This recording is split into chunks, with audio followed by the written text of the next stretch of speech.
Assalamualaikum warahmatullahi wabarakatuh. Selamat pagi anak-anak. Berjumpa lagi dengan Ibu Vina di mata pelajaran Sejarah Kebudayaan Islam untuk kelas 7. Nah, bagaimana kabar anak-anak hari ini? Alhamdulillah, Ibu harap dan Ibu doakan semoga anak-anak semua senantiasa dalam keadaan sehat dan mendapatkan perlindungan dari Allah Subhanahu wa Ta'ala. Nah, sebelum kita mulai pembelajaran pada pagi hari ini, marilah kita awali dengan membaca doa bersama-sama. Bismillahirrahmanirrahim. Raditu billahi robba wa bil islami dina wa bi muhammadin nabiyya wa rasula. Rabbi zidni ilma warzuqni fahma. Amin. Pada pembelajaran pada kesempatan kali ini kita masih belajar secara daring atau secara online dari rumahnya masing-masing karena juga keadaan masih pandemi COVID. Maka dari itu anak-anak supaya tetap menjaga dan mematuhi protokol kesehatan 5M, yaitu yang pertama memakai masker, yang kedua mencuci tangan dengan sabun dan air mengalir, kemudian yang ketiga menjauhi kerumunan, yang keempat menjaga jarak minimal 1 meter, dan yang kelima mengurangi mobilitas. Nah, walaupun pembelajaran kita lakukan secara daring, anak-anak juga harus tetap semangat dalam belajar dan dalam menuntut ilmu. Seperti itu ya. Nah, di pertemuan sebelumnya kita sudah membahas mengenai langkah awal dakwah Nabi Muhammad SAW di Madinah. Adapun untuk pertemuan kali ini kita akan melanjutkan pembahasan mengenai respon terhadap dakwah Nabi Muhammad SAW di Madinah. Ada 6 bentuk respon terhadap dakwah Nabi Muhammad. Yang pertama adalah perang Badar, kemudian yang kedua perang Uhud, yang ketiga perang Khandaq, yang keempat perjanjian Hudaybiyah, yang kelima Fathu Mekah, dan yang keenam ada peristiwa Haji Wada. Tapi untuk pertemuan pada pagi hari ini kita akan membahas yang 3 pertama dulu tadi, mengenai perang Badar, perang Uhud, dan perang Khandaq. Sudah siap untuk pembelajaran hari ini anak-anak? Nah, langsung saja kita masuk ke materi yang pertama, yaitu mengenai perang Badar. Nah, kenapa disebut dengan perang Badar? Ada yang tahu? Oke, akan Ibu jawab ya. Perang Badar disebut dengan perang Badar itu karena lokasi terjadinya pertempuran itu berada di Lembah Badar. Kapan terjadinya? Yaitu pada tanggal 17 Maret tahun 624 Masehi. Nah, perang ini melibatkan antara 1.000 orang kafir melawan 313 pasukan orang Islam. Nah, dilihat dari jumlahnya saja ini sudah ada ketimpangan ya. 300 melawan 1.000 orang. 1:3. Diibaratkan 1 orang iman itu harus memerangi atau mengalahkan 3 orang kafir. Nah, di peristiwa perang Badar ini awalnya tidak ada niatan dari orang Islam untuk berperang. Makanya hanya membawa pasukan sebanyak 313 orang. Mereka hanya ingin mencegah Abu Sufyan dan kafilahnya. Tapi kemudian Abu Sufyan mengirimkan utusan untuk menyampaikan kepada orang kafir Mekah untuk meminta perlindungan. Akhirnya orang kafir Mekah itu mengirimkan 1.000 pasukan. Kemudian terjadilah perang Badar ini tadi. Nah, perang Badar ini awalnya diawali dengan duel antara 3 orang kafir dan 3 orang iman. Ini berperang dulu satu-satu. Tapi kemudian dari 3 orang kafir ini kalah. Mereka terbunuh. Nah, selanjutnya terjadilah perang antara 313 orang iman dengan 1.000 pasukan orang kafir. Nah, orang iman ini pasukannya hanya dengan persenjataan yang sederhana. Tetapi atas izin Allah 313 pasukan orang iman ini berhasil mengalahkan orang-orang kafir yang berjumlah 1.000 orang. Bahkan banyak juga dari orang-orang kafir yang ditawan oleh orang-orang Islam. Nah, dari peristiwa Perang Badar ini tadi bisa kita lihat dan kita ambil hikmahnya. Kita pelajari dan kita ambil hikmahnya bahwasanya walaupun sesuatu itu terlihat tidak mungkin, bahkan mustahil, dilihat dari 300 pasukan melawan 1.000 dengan persenjataan yang sederhana, itu kan kalau dilihat secara kasat mata tidak mungkin menang seperti itu. Tapi atas pertolongan Allah, atas izin Allah, orang-orang iman bisa menang. Nah, begitu juga kita.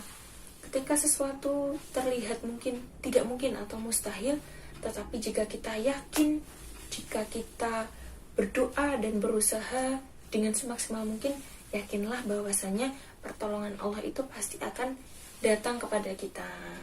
Itu juga berlaku untuk anak-anak ya. Dalam kondisi atau keadaan apapun, ketika melihat sesuatu kok, wah sepertinya itu mustahil, sepertinya tidak mungkin, jangan seperti itu.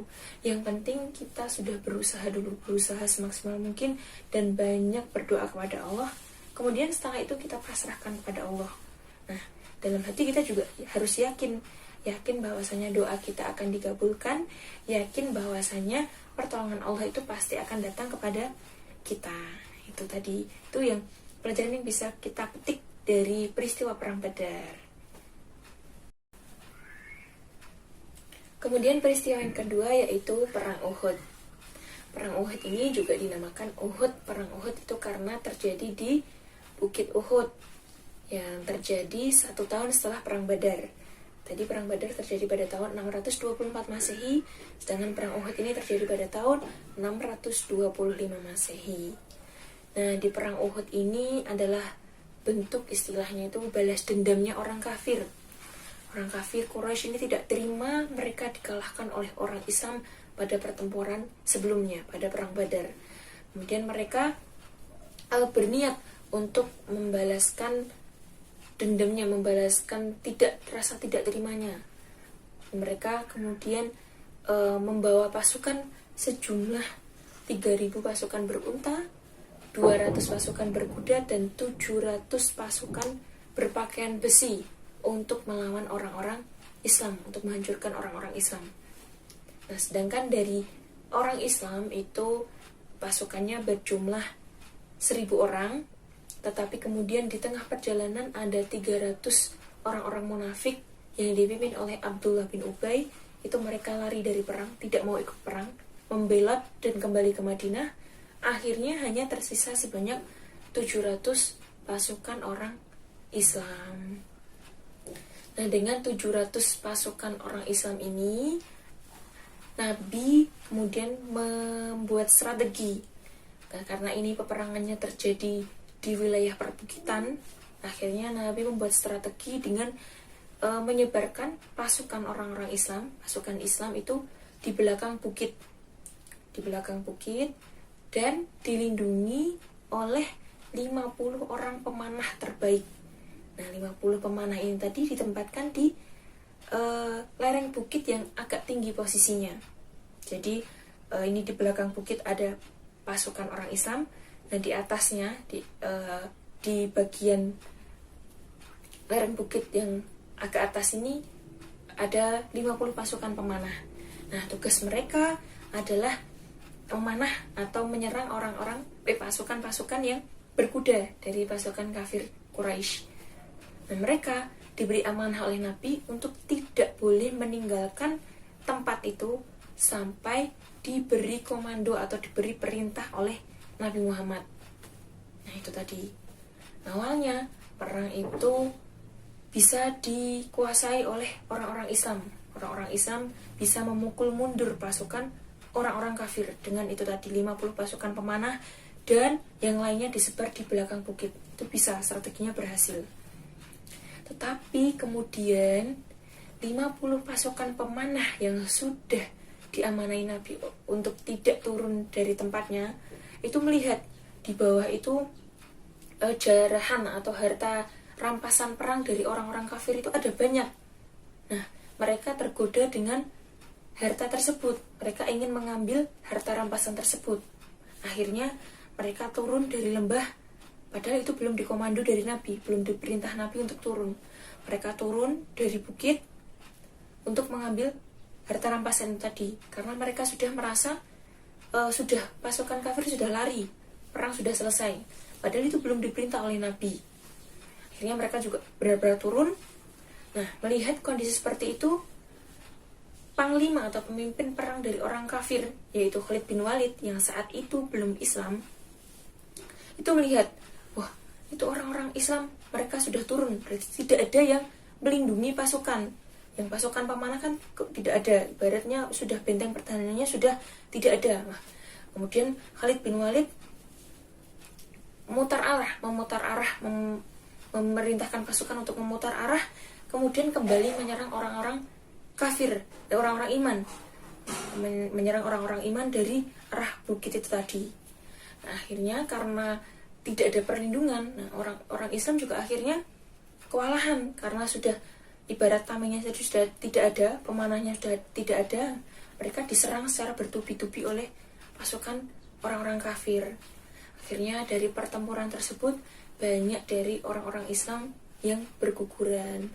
Ada 70 orang syuhada yang gugur di medan pertempuran itu, termasuk paman Nabi yaitu Hamzah, itu juga ikut gugur di perang Uhud tersebut. Bahkan Nabi Muhammad SAW pun juga terluka parah akibat peperangan tersebut. Nah, dari peristiwa perang Uhud ini tadi bisa kita ambil hikmahnya, yaitu ketika kita diberikan amanah oleh seseorang, maka amanah tersebut harus benar-benar kita jaga. Jangan sampai kita menjadi orang yang berkhianat terhadap amanah tersebut. Misalkan kita dititipi barang oleh teman kita untuk diberikan kepada si A. Nah, barang tersebut juga harus kita sampaikan pada si A, karena itu merupakan amanah dari teman kita. Jangan sampai barang tersebut tidak disampaikan, atau ketika disampaikan itu tidak utuh, mungkin berkurang, seperti itu jangan sampai ya. Karena kalau orang yang kalau dia itu mengkhianati amanah tersebut, akan ada dampak buruk yang dia dapat. Seperti yang tadi ketika perang Uhud, dia kok diberi amanah oleh Nabi untuk tidak meninggalkan tempat, tapi kemudian dia meninggalkan tempat karena tergoda dengan harta.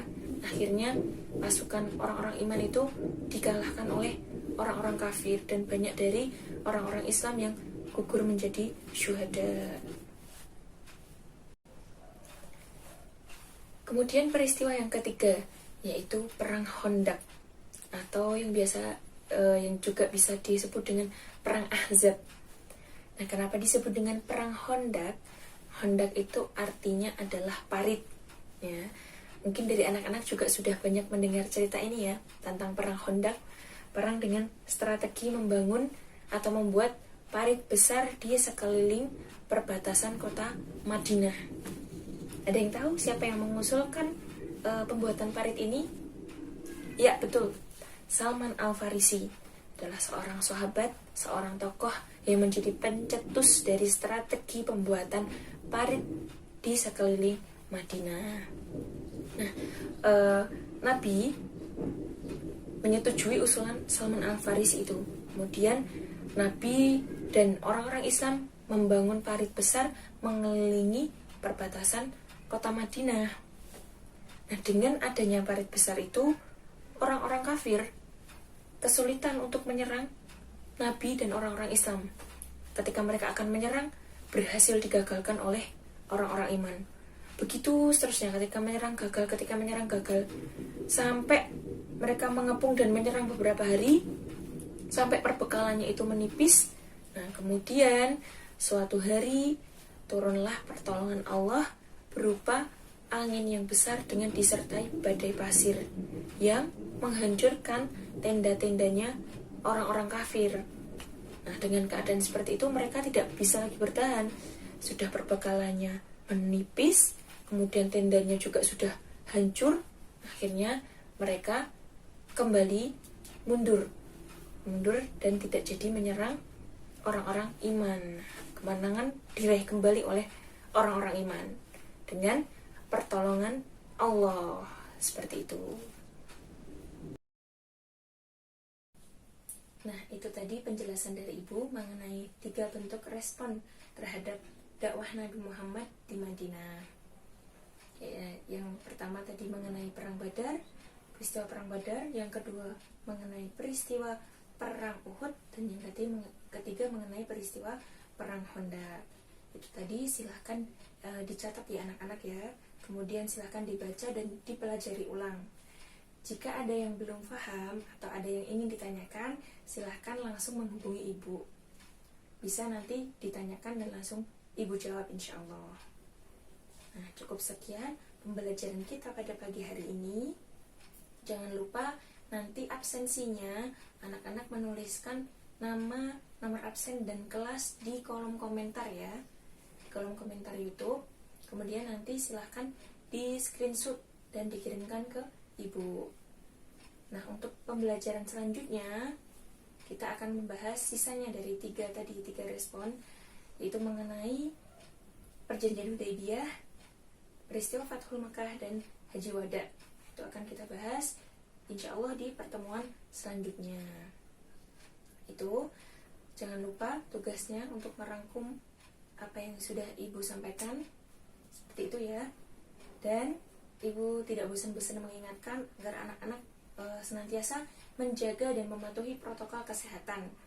Jika tidak ada keperluan yang mendesak atau yang penting, jangan keluar rumah ya. Tetap di rumah, belajar dari rumah, dan beraktivitas dari rumah. Seperti itu. Untuk pertemuan pada pagi hari ini Ibu cukupkan sekian. Banyak kurangnya Ibu minta maaf yang sebesar-besarnya. Akhirul qouli hada. Wassalamualaikum warahmatullahi wabarakatuh.